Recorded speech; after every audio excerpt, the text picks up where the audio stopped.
Hello. Hello. नाव काय तुझं? माझं नाव अस्मी अभिजित बक्षी आहे. ओके. आणि कुठे राहतेस तू? डोंबिवलीला गणेश मंदिर. डोंबिवलीला राहतेस. ओके. कितवीत आहेस आणि तू अस्मी? मी आता चौथीत आहे. चौथीत आहेस. कुठल्या शाळेत आहेस? South Indian association. हो. काय आवडतं शाळेत तुला? कुठले विषय आवडतात? मला मॅथ्स आणि हिस्ट्री. मॅथ्स आणि हिस्ट्री. मॅथ्स आवडतो? मॅथ्स जमतो? वा, हुशार आहेस म्हणजे तू. मला मॅथ्स नाही बाबा, मला सोपे सोपे काहीतरी आवडायचे. मराठी, इंग्लिश एवढेच आवडायचे. ओके. तुला माहिती आहे आज तू का आली आहेस इकडे? हो माहिती आहे. कशासाठी आली आहेस तू? इंटरव्ह्यू देण्यासाठी. बापरे, म्हणजे तू एवढी लहान असताना तू इंटरव्ह्यू वगैरे देणार आहेस? मलाच टेन्शन आलंय तुझा इंटरव्ह्यू घ्यायचा म्हणजे. चालेल. कुठल्या विषयावर आज आपण गप्पा मारूया? इंटरव्ह्यू नको म्हणूया, आपण आज गप्पा मारूया. कुठल्या विषयावर गप्पा मारूया? काय वाटतं? आपण पर्यावरण. बापरे, पर्यावरण म्हणजे काय ग? काय वाटतं तुला पर्यावरण? नेचर. नेचर. ओके. आणि पर्यावरणातलं तुला काय आवडतं? Tiger safari. टायगर सफारी आवडते. ओके. आणि काय आवडतं? आणि बर्ड्स बघायला आवडतात. बर्ड्स बघायला आवडतात. मग तुझ्या टायगर सफारी बद्दल मी तुला काय विचारेन. मला पण जायचंय टायगर सफारीला. तू जरा मला हेल्प करशील का? ओके. मला पहिले सांग की तुला जंगलात जायला किंवा टायगर सफारीला जायला का आवडतं? कारण की जेव्हा मी टायगर बघते तेव्हा खूप मज्जा येते, एकदम मस्त वाटते तेव्हा. आणि मी 7व्या वर्षी होती तेव्हा माझी पहिली सफारी मी केलेली. ओके. तर तेव्हापासून मला जंगल आवडायला लागलं. आणि तिकडे नवीन झाड एक्सप्लोअर करता येतात. प्लस मंकी कॉल्स कसे रेकॉग्नाइज करायचे, डिअर्स कॉल्स कसे रेकॉग्नाइज करायचे हे कळतं. ओके. तर मग तुला मजा येते म्हणालीस तू, पण तू जेव्हा पहिल्यांदा गेली होतीस 7व्या वर्षी ना, म्हटलं भीती नाही वाटली? बापरे, आता टायगर आला समोर तर काय करायचं? नाही वाटली? मी फोटो काढले. अरे बापरे, खूपच ही आपली शूर मुलगी दिसते की तुला भीती नाही वाटली. आणि ती जे म्हणते की मंकी कॉल्स रेकॉग्नाइज करायचे, डिअर कॉल्स करायचे, ही एवढ्या लहान असताना एवढी भाषा आम्हाला आत्ताही जमत नाही. त्यामुळे तुला फारच आवडतं असं दिसते आणि तुझी मला खूप मदत होणार आहे या जंगल सफारीला जायच्या आधी. बरं, मला सांग, सगळ्यात पहिल्यांदा तू गेलीस म्हणालीस ना सफारीला, ती कुठे गेली होतीस? मी बांधवगड इथे गेलेली 7व्या वर्षी. तेव्हा मी 13 टायगर्स पाहिले. बापरे, तू लकी आहेस. टायगर्स एवढे तुला फर्स्ट सफारी मध्ये दिसले. हो ना? कसं वाटलं तुला तेव्हा? एवढे मस्त वाटले एकदम. बर्ड्स पण खूप सारे दिसले. डिअर्स कॉल्स, मंकी कॉल्स पण खूप आले. त्याच्यामुळे आम्ही तिकडे पळायला लागलो. गाडी पण खूप फास्ट चालवली काकांनी, कारण दाखवायचे होते टायगर्स म्हणून. मजा वाटली एकदम. मजा आली. काय तुला लक्षात आहे तिकडे पहिल्या सफारीला गेले मी तेव्हा असं झालं होतं? पहिला वाघ दिसला होता तेव्हा काय तुला आठवतंय तेव्हाचं? मी पहिल्या सफारीला जेव्हा गेले, पहिल्या दिवशी जी सफारी होती त्याच्यात मला तारा टायगर दिसले. तारा टायग्रेस. आणि ती पॉन्ड मध्ये होती, ती अशी मस्त झोपत होती, जीभ दाखवत होती, असे म्हणजे जांभळा देत होती. आणि त्याच दिवशी आम्हाला दुसरा पण टायगर दिसला, त्याचं नाव होतं छोटा भीम. तर मी विचारलं त्यांना, गाईड करताना, की यांचं नाव छोटा भीम काय? तर मी सांगितलं ह्याच्या बाबाचं नाव भीम आहे म्हणून त्याचं नाव छोटा भीम. हो, पण तो छोटा भीमचा शेप छोटा होता का मोठा? मोठा होता. आणि आमच्याकडे तर बघतच नव्हतं, नुसतं तिकडेच बघत होतं. हो ना, मस्त. आतापर्यंत कुठल्या कुठल्या सफारीला गेले, म्हणजे कुठे कुठे फिरली आहेस तू जाऊन? बांधवगड, पेंच, उमरेड कारंजा आणि सातपुडा. बापरे, नावं पण सगळी एकदम परफेक्ट लक्षात आहेत तिच्या. मस्त. आणि तू एवढ्या केल्या त्याच्यामध्ये कुठली सफारी तुला आवडली आहे सगळ्यात जास्त आणि का आवडली? मला बांधवगड आवडली, कारण की तिकडे मला 6 सफारी 13 टायगर्स दिसले. आणि उमरेड कारंजाची फुल डे सफारी आवडली, कारण की 14 तास मी जंगलात होती. आणि तिकडे बर्ड्स स्पीशीज खूप दिसल्या, मंकी कॉल्स, डिअर्स कॉल्स पण खूप आवडले, म्हणून मला या 2 आवडतात. ओके. आणि मला तू सांग, तुझा फुल डे सफारीचा 14 तास ना, त्याचा एक्सपिरियन्स कसा होता? आम्ही पहिले तर सकाळी 5:30 वाजता त्या गेट पर्यंत पोहोचलो. त्याच्यानंतर 5:15ला 6 वाजायलाच होते तेवढ्यात आमची जिप्सी आली. आम्ही एंटर झालो आणि आम्ही पूर्ण शोधत होतो की कुठे टायगर्स लेपर्ड्स वगैरे काही दिसतं का म्हणून. आणि 9 वाजलेले तर आम्ही शोधतच होतो आणि तेवढ्यात आम्हाला मंकी कॉल आला. तर आम्ही तिकडे पळायला लागलो आणि ज्या ठिकाणी जो टायगर होता, F2 नाव होतं, टायगर्स होती, ज्या ठिकाणी तो टायगर होता तिकडे खूप साऱ्या जिप्सी होत्या. तर आम्हाला वाटलंच होतं की तिकडे टायगर झोपला असेल. तर आम्ही जसे तिकडे पोचलो आम्हाला कळलं की तिकडे टायगर झोपला. तर 9 वाजता 9:30 वाजता सगळे लोक गेले. आम्ही एकटंच तिकडेच राहिलेलो. 10 वाजलेले. मग आम्ही फिरून आलो. परत कुठे काय दिसतं का फिरलो. परत तिकडे झालो आणि जिकडे होतो तिकडे आम्हाला 2-3 वेळा मंकी कॉल्स पण आलेले. आम्ही तिकडे पक्षी पण बघितला आणि पक्षी खूप सारे बघितले. म्हणजे या साईडला झाडं होतात आणि या साईडला तो टायगर गवतात झोपलेला आणि या साईडला हे होतं, तळ होतं. तर त्याला थंडावा मिळत होता तर झोपलेला तसाच आणि तो 8 तास पूर्ण तसाच झोपलेला. 9 वाजता जी तिकडे झोपलेली ती 7:15ला बाहेर आली. तर तिकडे होतं आणि त्याच्यानंतर आमचा लंच ब्रेक झाला. तर आम्ही परत गेलो. जसे आमचं खाऊन झालं आम्ही म्हणजे आमच्या 3-4 जिप्सी होता. आम्ही परत तिकडे गेलो. 2 जिप्सी आमच्या दुसरीकडे गेल्या. दुसरे काही शोधत होते आणि आम्ही होतो ते तिकडेच राहिलो आमच्या 2 जिप्सी. तर मग झाले संध्याकाळ झाली. बाकीच्या सगळ्या परत जिप्सी यायला लागल्या. तर आम्ही शांत बसून होतो तिकडेच. पक्षी पण आम्हाला खूप सारे दिसले. मंकी कॉल्स पण खूप सारे आले संध्याकाळी. मग सगळे गेले. त्यांची वेळ झालेली तर 7 वाजता गेले आणि आम्ही तिकडेच बसून होतो कारण की आम्हाला 7:30 वाजता निघायचं होतं ना हॉलिडे सफारी म्हणून. तर 7:15ला ती टायगर्स बाहेर आली. म्हणजे सकाळी झोपलेली ती संध्याकाळी आली. ओके. तर आम्ही आलो आणि पूर्ण अर्धा किलोमीटर तिला चालवलं. म्हणजे असा सरळ रस्ता होता. तर सरळ आम्ही असे मागे जातो, रिव्हर्स जातोय. आमची बाजूची जी गाडी होती ती स्ट्रेट जात होती, ती आम्ही रिव्हर्स जात होतो आणि ती अशी येत होती. आम्ही फोटो काढतोय आणि अंधार झालेला. तर या साईडला तो रस्ता होता आणि अंधार खूप झाला. आम्हाला फोटो काढायचे होते. तर तो लाईट येण्यासाठी आम्ही फक्त थोडस ऑन केलं हेडलाईट.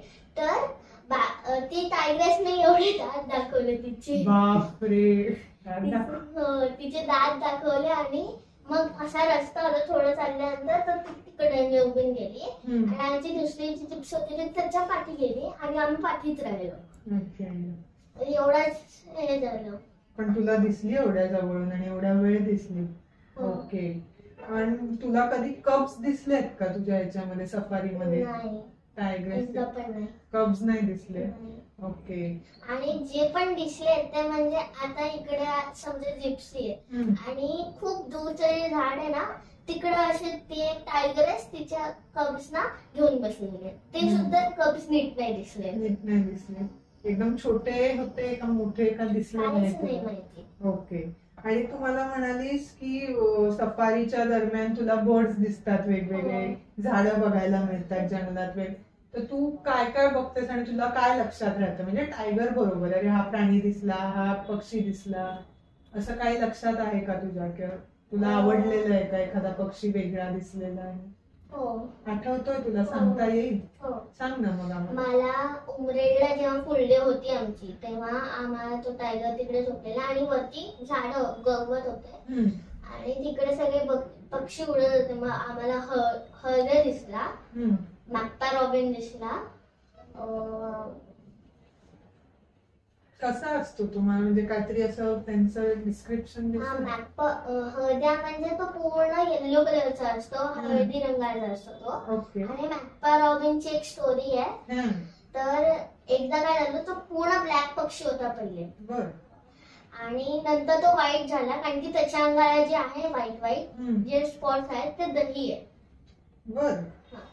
तर मला सांगितलेली जी गोष्ट आहे ती आहे, एकदा काय झालं, एक मॅक्पा रॉबिन म्हणून तो काळा बर्ड होता, पहिले पूर्ण काळा, काही व्हाईट स्पॉट नव्हता.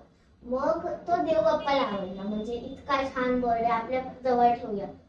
तर एक दिवशी काय झालं, जे देवबाप्पाचे जे आहेत सगळे प्रेयर वगैरे करतात ते आले आणि देवबाप्पा जवळ दही ठेवलं. तर मॅप्पा रॉबिनला गर्व झालेला होता की अरे मी तर देवबाप्पाचा फेवरेट आहे. मग तो मॅप्पा रॉबिन जो आहे तो दह्यामध्ये उडी मारली त्याने आणि त्याच्या अंगाला पूर्ण दही लागलं. तर देवबाप्पा चिडला. मग तो बोलला की आता हे जे दही तुला अंगाला लागलंय हे असंच राहणार असं बोलला आणि तेव्हापासून त्याचं नाव गराडा ठेवलं. म्हणून आहे की आपल्याला एक मस्त नवीन स्टोरी कळलेली आहे पक्षामागची. थँक्यू त्याच्यासाठी पण तुला. बरं, आपण अजून एक मला विचारायचंय की तू टायगर सफारी करतेस, तुला टायगर आवडतो माहितीये, पण टायगर सोडून तुला कुठला प्राणी आवडतो जो तू बघितलाय सफारी दरम्यान किंवा कधी टीव्हीवर बघितला असेल, कुठल्या डॉक्युमेंटरीज बघितल्या असतील तर तुझा टायगर सोडून दुसरा आवडता प्राणी कुठला आहे आणि का आवडतो? Indian giant squirrel. का मग? कारण की तिची जी शेपटी आहे ती आपल्या नॉर्मल स्क्विरल सारखीच असते, पण ती स्क्विरल साईज मध्ये मोठी असते आणि जी आपली नॉर्मल असते ती छोटी असते.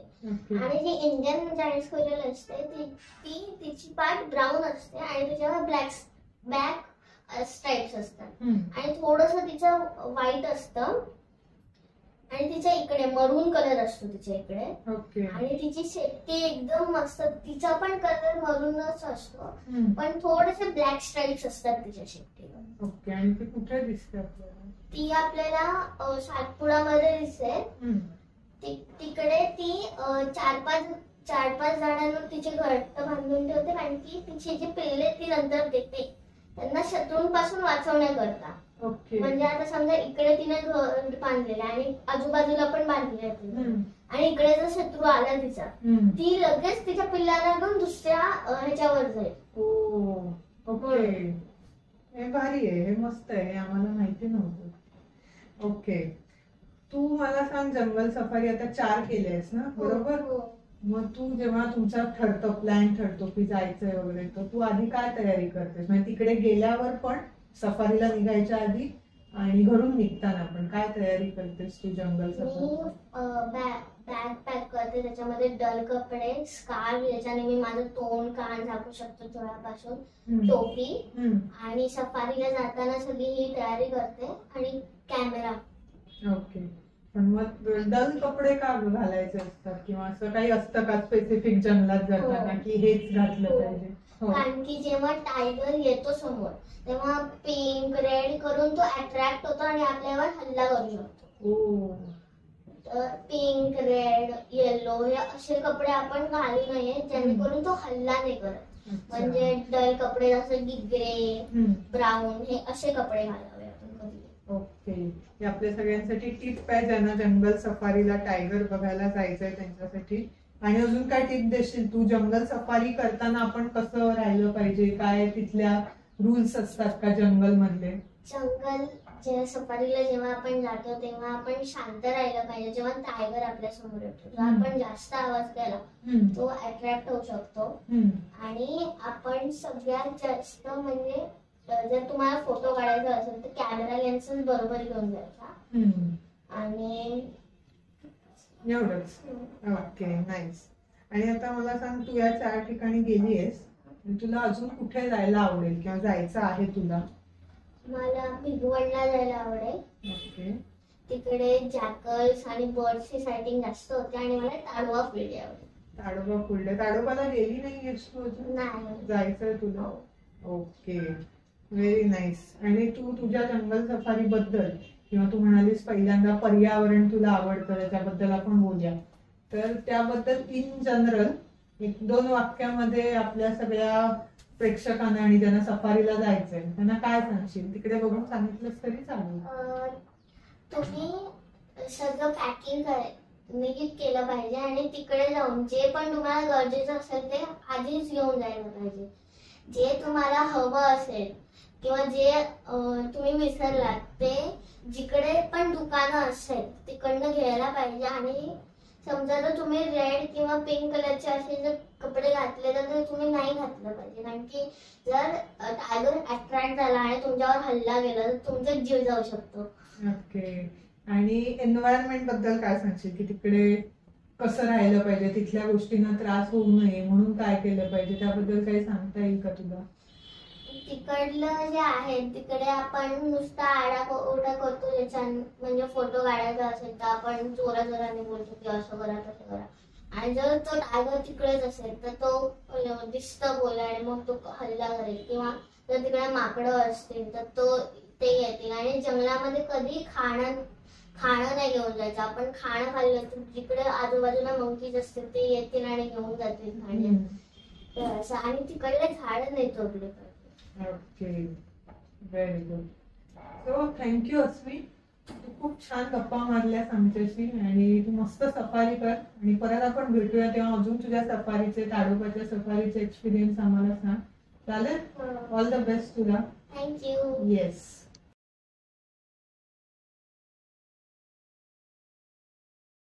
आता आपण अस्मीची मस्त स्टोरी बघितली, तिच्या बरोबर गप्पा मारल्या तिच्या जंगल सफारी बद्दल.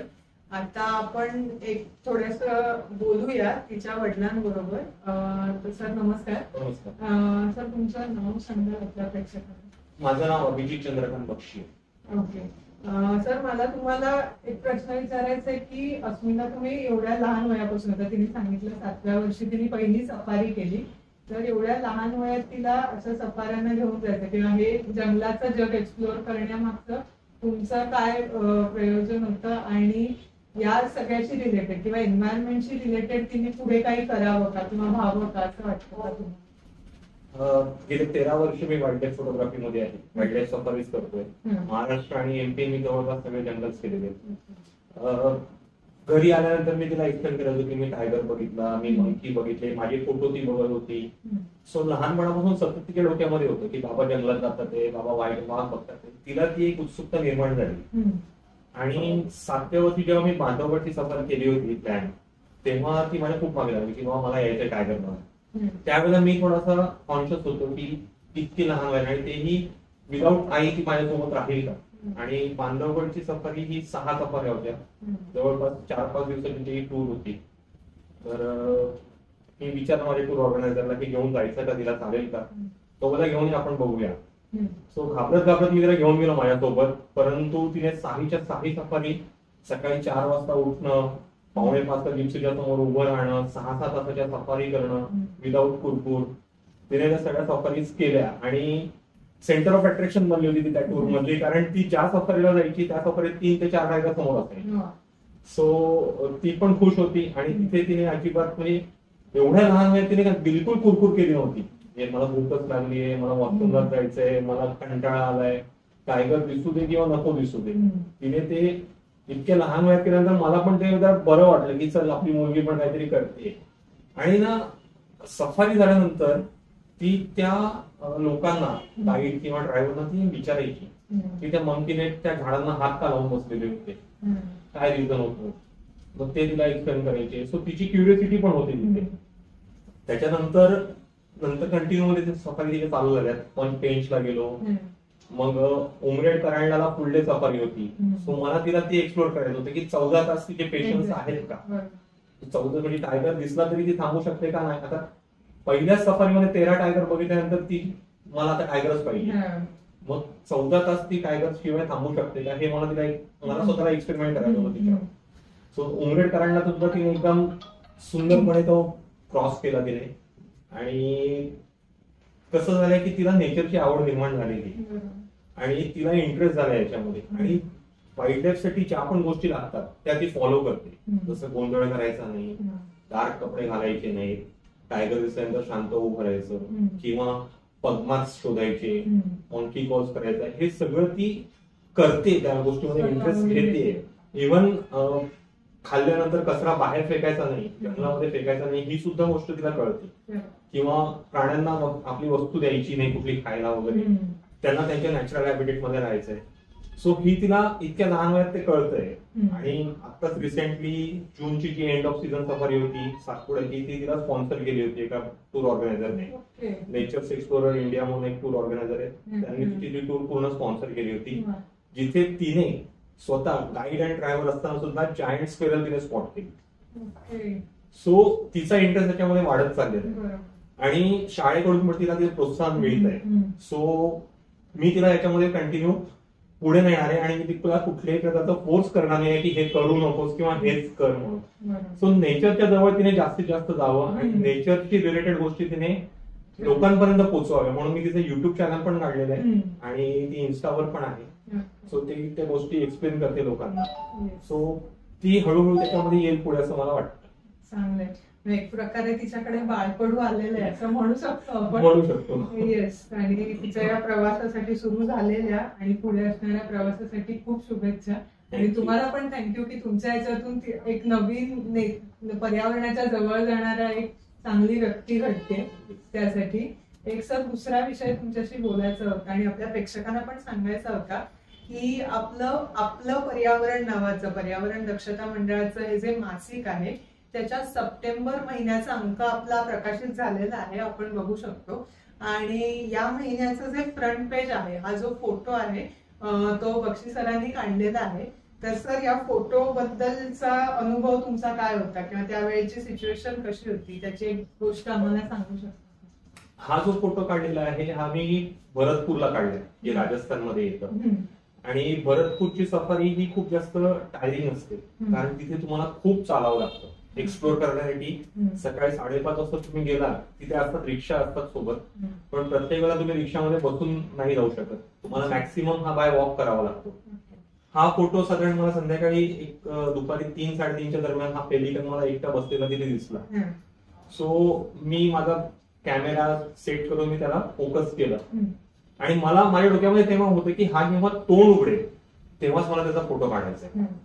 तर हा बऱ्याच प्रकारे वेगवेगळे प्रकार करत होता. कधी पाठीवर त्याची चोच घासत होता, कधी मुंडी अशी हलवत होता, कधी पंख करत होता, परंतु ही पोच काही तो देत नव्हता मला. माझे बाकीचे फोटोग्राफर होते ते वैतागून दुसऱ्या फोटोला दुसऱ्या शूट करायला निघून गेले, पण मी याच्याजवळ बसलो होतो. जवळपास 1.5 तास थांबल्यानंतर त्याने त्याचं तोंड उघडलं आणि it was a single click. I got only single click. त्याने उघडून पटकन तोंड बंद केलं. सो 1.5 तास पेशन्स, म्हणजे पेशन्स रिवॉर्डेड जे म्हणतात, तो हा रिवॉर्ड मला मिळालेला. ओके. खूप सुंदर असा हा फोटो आपल्याला मिळाला आणि आपल्या सप्टेंबर महिन्याच्या आपलं पर्यावरण या मासिकावर हा फोटो आपण दिलेला आहे. तर ज्यांनी अजून हे मासिक घेतलेलं नसेल त्यांनी नक्की घ्या. त्यामुळे सरांनी काढलेले फोटो किंवा इतर फोटोग्राफरचे फोटो, आपलं पर्यावरण मधील पर्यावरणाविषयक माहिती सोप्या शब्दामध्ये तुम्हाला मिळेल.